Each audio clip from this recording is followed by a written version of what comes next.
Hello friends, welcome to my new video. कई समय से मैं कोई वीडियो अपलोड नहीं करी, लेकिन इस बार मैं फिर आपके लिए एक नई वीडियो ले आया हूँ। इस बार मैं आपके लिए लाया हूँ जेम्स क्लियर की द एटॉमिक हैबिट। तो शुरू करते हैं। परिचय से शुरू है। सबसे पहले मेरी कहानी अपने बारे में बता रहा हूँ। हाई स्कूल में द्वितीय वर्ष के अंतिम दिन की बात है। मेरे चेहरे पर बेसबॉल का बैट लगा। मेरे क्लासमेट ने इसे तेज़ी से घुमाया और मेरे हाथ से छूट गया। हवा में उड़ते हुए बैट मेरी ओर आया। मैं संभालता उससे पहले वो मेरी आंखों के बीचों बीच लगा। टक्कर के क्षणों को लेकर मेरी कोई स्मृति नहीं। बैट इतनी तेज़ी से मेरे चेहरे पर लगा, उसने मेरी नाक को खराब करके उसको यू के आकार में बदल दिया। इस टक्कर ने मेरे दिमाग के उस नरम तक मेरे खोपड़ी के भीतर चले गई। एकदम से मेरी सर में सूजन उभर गई। एक क्षण से भी कम मेरी नाक टूट चुकी थी। खोपड़ी में हड्डियाँ टूटी हुई थी। आंखों के दोनों सॉकेट हिल चुके थे। जब मैंने आंखें खोली तो देखा कि लोग मेरी ओर मदद के लिए भागे। मैंने नीचे देखा तो लाल कपड़ों पर लाल धब्बे देखे, खून के। मेरे एक क्लासमेट अपनी शर्ट निकालकर मुझे दी। मेरे नाक से खून बह रहा है और रोकने का प्रयास किया। मैं चंबित और दुविधा में था। मुझे पता ही नहीं था कि कितने गंभीर रूप से जख्मी था। मेरे टीचर ने अपनी भुजा मेरे कंधे के नीचे रखी और दूसरे नर्स के रूम तक चलना शुरू किया। पूरे मैदान को पार करके पहाड़ी नीचे नर्स के ऑफिस के लिए वापस स्कूल लौटे। उन्होंने अनेक हाथ जो आ रहे थे मुझे सीधा करने के लिए, उन्होंने मुझे सहारा दिया। हम धीरे धीरे वहाँ गए। किसी ने महसूस नहीं कि हर मिनट कीमती है, कि भैया कभी भी मौत हो सकती है। हम नर्स के कमरे तक आए तो नर्स ने मुझसे कई सवाल किए। कौन सा वर्ष चल रहा है? मेरा जवाब था 1998, जबकि वो 2002 का वर्ष था। अमेरिका के राष्ट्रपति कौन है? मैंने कहा बिल क्लिंटन, जबकि सही उत्तर था जॉर्ज बुश। आपकी माँ का नाम क्या है? ओह, मैं H50 रह गया। इसमें 10 सेकंड निकल चुके। पैटी, मैंने सामान्य तरीके से कहा, जबकि मैं यह नहीं देख सका कि मुझे अपनी माँ का नाम याद करने में 10 सेकंड लगते। यह अंतिम प्रश्न मुझे याद है। मेरे शरीर मस्तिष्क की सूजन झेल नहीं सका। एम्बुलेंस के पहले मैं होश खो चुका था। कुछ ही मिनट बाद मुझे स्कूल के स्थानीय हॉस्पिटल ले जाया गया। वहाँ पहुँचने के बाद मेरे शरीर ने धीरे धीरे काम करना बंद कर दिया। मुझे निकलने में सांस लेने में परेशानी होने लगी। कुछ देर में सांस बंद हो गई। डॉक्टर ने तेज़ी से मुझे ऑक्सीजन दी। उन लोगों ने यह फैसला किया कि स्थानीय हॉस्पिटल मेरे सामने मेरे मामले को देखने के लिए सुसज्जित नहीं, तो प्राइवेट में ले जाना पड़ेगा। उन्होंने हेलीकॉप्टर बुलाकर मुझे सिनसिनाटी के बड़े हॉस्पिटल में ले जाने का आदेश दिया। मुझे आपातकालीन कक्ष के दरवाजों से निकालकर हेलीपैड को ले जाएगी। एक नर्स ने मुझे आगे की ओर धकेला तो स्ट्रेचर ऊपर खबर रास्ते पर हिलता डुलता हुआ चल रहा था। दूसरी नर्स ने हाथ से मेरी सांस का पंप किया। मेरी मम्मी कुछ ही देर पहले हॉस्पिटल में आई थी और हेलीकॉप्टर के पास मेरी वेट कर रही थी। मैं बेहोश था, कुछ सांस नहीं ले पा रहा था। उन्होंने मेरा हाथ थामे रखा। मेरी मम्मी मुझे हेलीकॉप्टर में ले गई। मेरे पापा घर गए। उन्होंने मेरे भाई बहन को जानकारी दी और मेरे पापा फिर घर गए। उन्होंने मेरे भाई बहन को जानकारी दी। वो जब मेरी बहन को बताने लगे तब उनके आंसू निकल पड़े। इस रात मेरी बहन की कक्षा 8 की ग्रेजुएशन सेरेमनी में वंचित रह जाएंगे और सेरेमनी में सम्मिलित नहीं हो पाएंगे। मेरे भाई बहन और परिजन और मित्रों के यहाँ छोड़ने के बाद ये सिनसिनाटी में मेरी मम्मी के पास आ गई। जब मैं और मेरी मम्मी हॉस्पिटल की छत पर हेलीकॉप्टर से उतरे तो 20 डॉक्टर और नर्स दौड़ते हुए हेलीपैड की ओर आए। मुझे भीतर ले गई। तब तक मस्तिष्क में सूजन इतनी हो चुकी थी कि मैं और सदमे की बात की स्थिति में जकड़ जाता था। मेरी अस्थियों को जोड़ना था, लेकिन सर्जरी की स्थिति नहीं थी। मुझे तीसरे दिन ही एक बार जकड़न की शिकायत के चलते चिकित्सीय प्रशिक्षण के लिए कोमा में लाते हुए वेंटिलेटर पर रखा गया। मेरी मम्मी पापा इस हॉस्पिटल से अपरिचित नहीं थे। 10 वर्ष पहले जब मेरी बहन की 3 वर्ष की आयु में ल्यूकीमिया बताया गया था तो वो इसी इमारत के भूतल पर उसे लाए थे। तब मैं 5 वर्ष का ही था। मेरा भाई 6 माह का था। 2.5 वर्ष की कीमोथेरेपी के उपचार, मेरुदंड, बोन मैरो की बायोप्सी के बाद मेरी बहन कैंसर से मुक्त होगी। हंसते खेलते हुए यहाँ से निकली। 10 वर्ष सामान्य जीवन के बाद मेरी मम्मी पापा उसी जगह अपने एक और बच्चे को लेकर आ गए। जब मैं कोमा में चला गया तब हॉस्पिटल ने एक पादरी और एक सामाजिक कार्यकर्ता को मेरी मम्मी पापा की मदद के लिए भेजा। यह वही पादरी था जो 10 वर्ष पूर्व मेरी बहन के भर्ती होने के समय आया था। सेम पादरी था। दिन ढलकर रात हो चुकी थी। मुझे कई मशीनें जीवित रख रही थी। मेरी मम्मी पापा हॉस्पिटल के गद्दों पर कुछ पल के लिए सो जाते थे और थकान के चलते थोड़ा लेट जाते थे, लेकिन चिंता के मारे फिर उठ जाते थे। मेरी मम्मी ने मुझे बाद में बताया, यह मेरे जीवन की सबसे खराब रात थी। मेरी सेहत में सुधार होना। अगले टॉपिक पर चलते हैं। मुझ पर ईश्वर की कृपा और अगले दिन सुबह मेरी सांस लौटी। तब डॉक्टरों ने राहत ली, मुझे कोमा से बाहर निकाल लिया। अंततः जब मुझे होश आया तो मैंने देखा मेरे सूंघने की शक्ति नहीं रही। तब एक नर्स ने परीक्षण के दौरान मुझसे कहा कि सेब के रस के बॉक्स में ज़ोर से सूंघिए। ऐसा करने से मेरी गंध लेने की शक्ति लौट आई। लेकिन जब सब चकित रह गए कि जैसे ही मैंने सांस लेकर खींची तो मेरी आंखों के सॉकेट के फ्रैक्चर में तेज़ी से हवा पहुंचने से मेरी आंख बाहर आ गई। आँखों का गोल भाग किसी सॉकेट से फूल कर बाहर आ गया था, जिसे खतरनाक ढंग से पलकों और मेरे मस्तिष्क से जुड़ी ऑप्टिक तंत्रिकाओं ने पकड़ रखा था। जब नेत्र विशेषज्ञ ने कहा कि जैसे ही मैं धीरे से सांस छोड़ूंगा तो आंखें वापस अपनी अवस्था में आ जाएंगी, लेकिन यह कह नहीं सकते कि इसमें कितना समय लग जाएगा। हफ्ते के बाद मेरी शल्य क्रिया होनी थी, जिससे मुझे ठीक होने में कुछ और समय लग जाता। मैं ऐसा लग रहा था मानो बॉक्सिंग के मैच में गलत स्थान पर खड़ा। हम घर लौट आए। मेरी नाक तब भी टूटी हुई थी, चेहरे पर करीब आधा दर्जन अस्थियाँ टूटी हुई थी, बाकी आंखें फूल हुई थी। बाद के कुछ महीने कठिन थे। मुझे लगने लगा था मेरे जीवन में सब कुछ थम गया है। हफ्तों तक मुझे सब कुछ दो दिखाई देता था, मैं सीधे नहीं देख पाता था। इस माह से अधिक समय लगा, 1 माह से अधिक समय लगा, लेकिन मेरी आंख धीरे धीरे ठीक हो गई। मेरी देखने की समस्या को ठीक होने में 8 माह लग गए। तब मैं कार चला सका। शारीरिक उपचार में मुझसे बुनियादी एक्सरसाइज कराई गई, जैसे सीधी लकीर पर चलना। मैं दृढ़ था कि मेरी चोट मुझे अवसाद में न भर दे, लेकिन कुछ पल थे जिसमें मैं निराश होता था, जबकि कुछ में उत्साह से भर जाता था। 1 वर्ष बाद जब मैं बेसबॉल के मैदान पर लौटा तो यह जानकर मुझे पीड़ा हुई कि कितनी और मेहनत अभी मुझे करनी होगी। यह खेल मेरे जीवन का प्रमुख हिस्सा रहा था। मेरे पापा ने लैंस लुइस कार्डिनल के लिए माइनर लीग बेसबॉल खेला था। मेरा भी सपना इस पेशेवर तरीके से खेलने का था। महीनों के पुनर्वास के पश्चात मेरी सबसे अधिक इच्छा मैदान पर लौटने की थी। लेकिन बेसबॉल में मेरी वापसी आसान नहीं थी। जब सीजन शुरू हुआ तो मैं एकमात्र जूनियर था जिसे यूनिवर्सिटी की बेसबॉल टीम से हटा दिया गया था। मुझे हाई स्कूल के द्वितीय वर्ष की टीमों के साथ खेलने के लिए जूनियर यूनिवर्सिटी भेजा गया था। मैं 4 वर्ष की उम्र से खेल रहा था, और ऐसा व्यक्ति जिसे अपना पूरा समय और प्रयास किसी खेल में लगाया हो, उसे इस तरह से अलग करना अपमानजनक था। मुझे आज भी वह दिन अच्छी तरह याद है जब यह हुआ था। मैं अपनी कार में बैठकर रोने लगा। मैं रेडियो को किसी अच्छे गाने पर ट्यून सेट करने लगा जो मुझे बेहतर महसूस करा सके। वर्ष भर के आत्मसंदेह के बाद यूनिवर्सिटी टीम के सीनियर के रूप में मुझे शामिल हो चुका, लेकिन मैं मैदान में बहुत ही कम जा सकता था। कुल मिलाकर हाई स्कूल यूनिवर्सिटी बेसबॉल की मैंने 11 पारियाँ खेली, जो मुश्किल से किसी एक गेम के थोड़ी सी ज़्यादा थी। हाई स्कूल में मेरे खराब करियर के बाद भी यह विश्वास कर रहा था कि मैं एक महान खिलाड़ी बन सकता हूँ। मैं जानता था यदि हालात सुधरने हैं तो इसके लिए मुझे कोशिश करनी होगी। चोट लगने के 2 वर्ष निर्णायक मोड़ तब आया जब मैं डेनिसन यूनिवर्सिटी से जुड़े कॉलेज में जाने लगा। यह नया आरंभ था। यही वह स्थान था जहाँ मैंने पहली बार समझा कि छोटी आदतों में कितना विस्फोटकारी, कितनी ताकत होती है, कितना सामर्थ्य होता है। आदत के बारे में मैंने कैसे सीखा, अगले टॉपिक पे चलते हैं। डेनिसन यूनिवर्सिटी जाना मेरे जीवन का सर्वोत्तम फैसला था।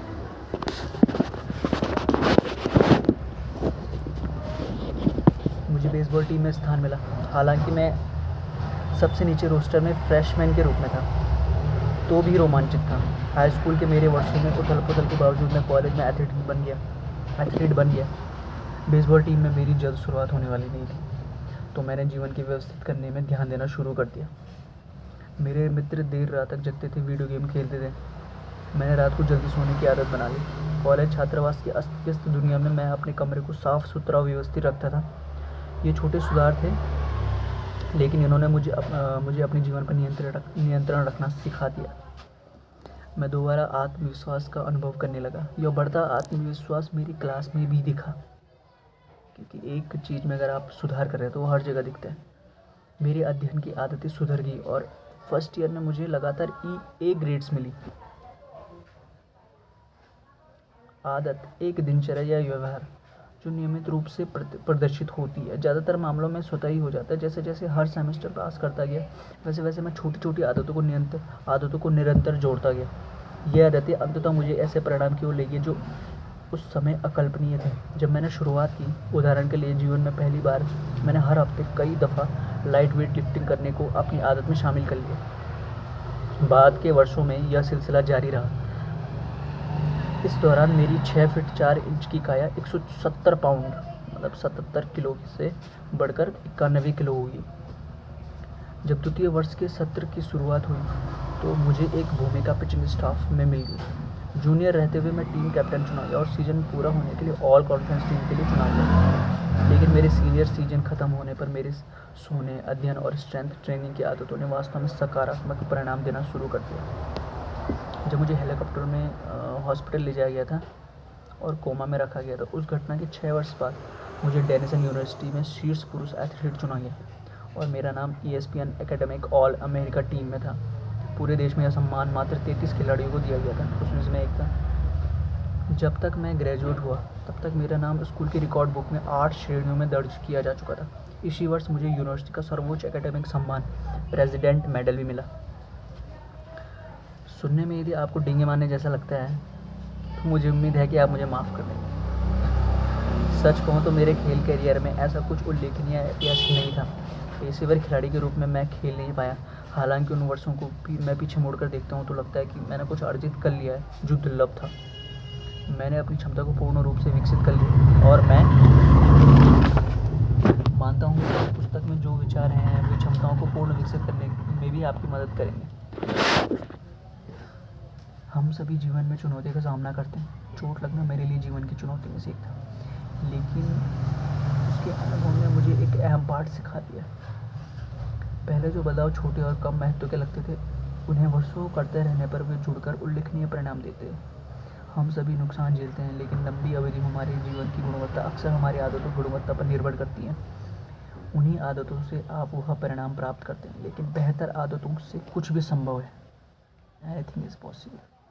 हो सकता है कि कुछ लोग रातों रात आश्चर्यजनक सफलता पा लेते होंगे। मैं उनमें से किसी को नहीं जानता। मैं भी उनमें से नहीं। कोमा से लेकर एकेडमिक ऑल अमेरिका तक मेरी यात्रा में एक ही नहीं अनेक अहम क्षण थे। विकास बहुत धीरे धीरे हुआ। छोटी छोटी जीतों और छोटी छोटी महत्वपूर्ण बातों का सिलसिला चला। मैंने प्रगति का एक ही मार्ग अपनाया और वह था छोटे से शुरू करना। कुछ वर्ष बाद जब मैंने अपना स्वयं का कारोबार शुरू किया, तब वह इसके बाद और इस पुस्तक के लेखन में भी मैंने यही रणनीति अपनाई। Same formula. कैसे और क्यों मैंने यह पुस्तक लिखी, ठीक है, इसके बारे में पढ़ते हैं। मैंने अपने आलेख नवंबर 2012 में jamesclear.com पर लिखना आरंभ किए थे। कई वर्षों तक मैंने अपने व्यक्तिगत प्रयोग के नोट्स बनाकर रखने की आदत बनाई रखी थी और अब अंततः मैं उन सार्वजनिक रूप से साझा करने को तैयार था। हर सोमवार और गुरुवार को मैं नया आलेख लिखता था। कुछ ही महीनों में लिखने की आदत मुझे मेरे पहले 1000 ईमेल सब्सक्राइबर दे गई। एक सब्सक्राइबर हो गए उनके, और 2013 के अंत तक यह संख्या 30,000 से ज़्यादा हो चुकी थी। मेरी ईमेल लिस्ट 2014 में 1 लाख सब्सक्राइबर से ज़्यादा की हो गई थी। इंटरनेट पर यह सबसे तेज़ी से बढ़ने वाले न्यूज़लेटर की सूची में शुमार हो गया। 2 वर्ष पूर्व जब मैंने लिखना शुरू किया तब मुझे पाखंडी जैसा अनुभव हो रहा था, लेकिन अब मैं आदतों का विशेषज्ञ बनता जा रहा था। यह एक नया तमगा था जो मुझे उत्साहित कर रहा था, लेकिन साथ ही मैं असहज भी अनुभव कर रहा था। मैंने कभी खुद को इस विषय का महारथी नहीं माना, बल्कि ऐसा व्यक्ति माना जो अपने पाठकों के साथ साथ ही प्रयोग कर रहा है। मेरे सब्सक्राइबर जब 2015 में 2 लाख तक पहुंच गए तो मैंने पेंगुइन रैंडम हाउस से उस पुस्तक को लिखने का करार किया जो आप पढ़ रहे हैं। शायद जैसे ही मेरे पाठक बढ़ गए, वैसे ही मेरे कारोबार के अवसर भी बढ़ गए। मुझे शीर्ष कंपनियों में आदत बनने के विज्ञान, व्यवहार में बदलाव और सतत सुधार के बारे में बोलने के लिए खूब बुलाया गया। अमेरिका और यूरोप में कई सम्मेलनों में मैंने मुख्य वक्ता के तौर पर भाषण दिए। 2016 में मेरे आलेख बड़े प्रकाशनों जैसे टाइम, एंटरप्रेन्योर और फोर्ब्स में नियमित रूप से आने लगे। आश्चर्यजनक रूप से उस वर्ष मेरे लेख 80 लाख लोगों ने पढ़े। मेरे कार्यों के बारे में NFL, NBA और बी की टीमों के कोच पढ़ने लगे और अपनी अपनी टीमों के साथ इसे बांटने लगे। 2017 में के प्रारंभ में मैंने हैबिट्स एकेडमी को शुरू किया था। यह उन संगठनों और लोगों के बीच प्रशिक्षण का प्रमुख मंच बन गई जो बेहतर आदतें बनाने में रुचि रखते हैं। फॉर्च्यून 500 कंपनीज और तेज़ी से बढ़ रहे स्टार्टअप्स ने अपने अधिकारियों और स्टाफ को ट्रेनिंग के लिए यहाँ भेजना शुरू किया। उनके साथ मेरे कार्य अनुभवों ने मुझे भी अविश्वसनीय रूप से यह सिखा दिया कि वास्तविक दुनिया में आदतें काम करें, इसके लिए किन किन बातों की ज़रूरत होती है। जब यह पुस्तक 2018 में ख़त्म होने को आई तो jamskiller.com पर हर माह लाखों की तादाद में विजिटर्स आ रहे थे और लगभग 500,000 मेरे साप्ताहिक ईमेल न्यूज़लेटर को सब्सक्राइब कर चुके थे। यह संख्या मेरी उम्मीद से कई ज़्यादा थी। जब मैंने यह शुरू किया तब मुझे पता ही नहीं था कि ऐसा संभव है। यह पुस्तक आपको कैसे फ़ायदा देगी। नेक्स्ट टॉपिक है उद्यमी और निवेशक नवल रविकांत ने कहा है, कोई महान पुस्तक लिखने से पहले आपको खुद पुस्तक बनना पड़ता है। मैंने उन विचारों को जाना जिनका उल्लेख इसमें किया गया है। चोट से बाहर निकलने के लिए मुझे छोटी आदतों पर आश्रित होना पड़ा ताकि जिम में मजबूत हो सकूं। मैं मैदान में अच्छे स्तर पर अपने स्तर पर प्रदर्शन कर सकूं, लेकिन लेखन कार्य कर सकूं, एक सफल कारोबार चलाऊं और सहजता से एक जिम्मेदार नागरिक के रूप में विकसित हो सकूं। सॉरी दोस्तों, थोड़ा वीडियो ज़्यादा लंबी हो रही है, लेकिन बस एक चैप्टर थोड़ा सा रह गया। छोटी आदतों ने मेरी क्षमताओं को उकेरा और चूंकि आपने यह पुस्तक हाथ में ली है, इसलिए मेरा अनुमान है कि आप अपने भीतर निहित क्षमताओं को भी विकसित करना चाहते हैं, तभी आप पढ़ रहे हैं। बाद के पेजों में मैंने हर पायदान को आपको बेहतर बनाने की योजना बताऊंगा, कुछ दिन या हफ्तों के लिए नहीं बल्कि जीवन भर के लिए। विज्ञान यद्यपि उन सब बातों को सही नहीं मानता, लेकिन जो मैंने लिखी हैं उनको विज्ञान सही नहीं मानता, लेकिन फिर भी यह मात्र अकादमिक शोध पत्र नहीं है। यह काम में लागू होने वाला उपयोगी लेखन है। आदतों को कैसे बनाना है और कैसे बदलना है उसके बारे में आपको व्यावहारिक सलाह दी गई है। मैंने इसके पीछे का विज्ञान भी इस तरीके से समझा है जिसे समझना और अपनाना आसान है, ईजी है बहुत। मैंने जिन क्षेत्रों का वर्णन किया है वे बायोलॉजी, न्यूरोसाइंस, फिलोसफी, साइकोलॉजी और कई अन्य क्षेत्र हैं। ये क्षेत्र कई वर्षों से हमसे करीब से जुड़े हैं। मैंने आपको उन उत्कृष्ट लोगों के विचारों का संकलन दिया है जो लंबे समय से इन पर काम कर रहे हैं। साथ ही वैज्ञानिक द्वारा हाल में की गई खोजों को भी बताया। मैं आशा करता हूँ कि मेरा योगदान ऐसे विचारों को पता लगाना है जो सबसे ज़्यादा महत्वपूर्ण है और उनसे इन तरीक़ों से जोड़ा जा सके जो अत्यंत ही सरल। इन पन्नों में आपको जो भी अच्छा लगे उसका श्रेय आप उन विशेषज्ञों को दे सकते हैं जिन्होंने मुझे पहले काम किया। कोई मूर्खतापूर्ण बात लगे तो यह मेरी ओर से की गई गलती मानिए। इस पुस्तक की रीढ़ 4 कदमों की आदतें हैं: संकेत, ललक, प्रतिसाद और पुरस्कार। वही व्यवहार में परिवर्तन के 4 नियम भी हैं जो इन 4 कदमों से निकलते हैं। साइकोलॉजी की पृष्ठभूमि वाले पाठक इन शब्दावलियों को ऑपरेट कंडीशनिंग सीखने की प्रक्रिया से जान सकते हैं, जिसे सबसे पहले 1930 के दशक में B.F. स्किनर ने उद्दीपन, प्रतिसाद और पुरस्कार के तौर पर प्रतिपादित किया था। संकेत, रूटीन और पुरस्कार के रूप में यह चार्ल्स होडी की हाल ही में लिखी गई पुस्तक द पावर ऑफ हैबिट से चर्चित हुए। व्यवहार के मनोविज्ञान को स्किनर जैसे वैज्ञानिकों ने समझ लिया था कि यदि आप सही तरह से पुरस्कार और दंड देते हैं तो आप लोगों से किसी खास शैली में काम करा सकते हैं। लेकिन स्किनर के मॉडल ने यह बेहतर तरह से समझा है कि बाहरी उकसावे किस तरह से आदतों को प्रभावित करते हैं। हालांकि इसमें यह अच्छा विवरण नहीं था कि किस तरह से हमारे विचार, आभास और मान्यताएं हमारे व्यवहार को प्रभावित करती हैं। भीतर की अवस्थाएं जैसे हमारा मूड, भावनाएं अहम हैं। हाल के दशकों में वैज्ञानिकों ने हमारे विचार, आभास और व्यवहार के बीच संबंध को तय करना आरंभ किया है। यह शोध भी इन पेजों में शामिल कर लिया जाएगा।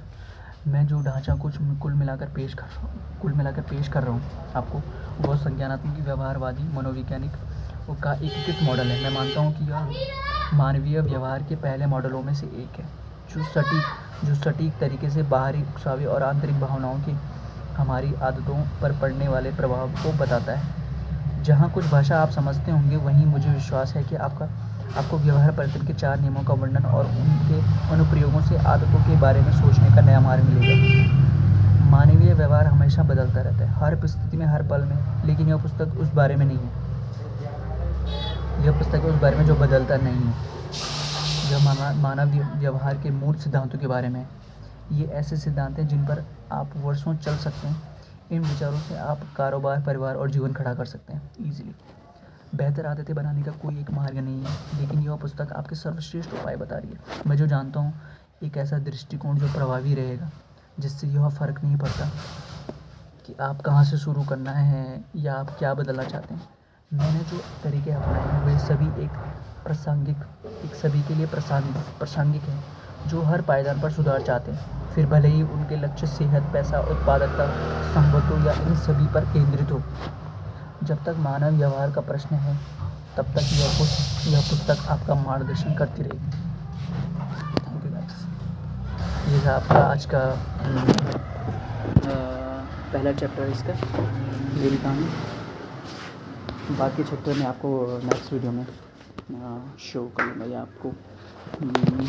आपके साथ डिस्कस कर लूँगा। Thank you so much.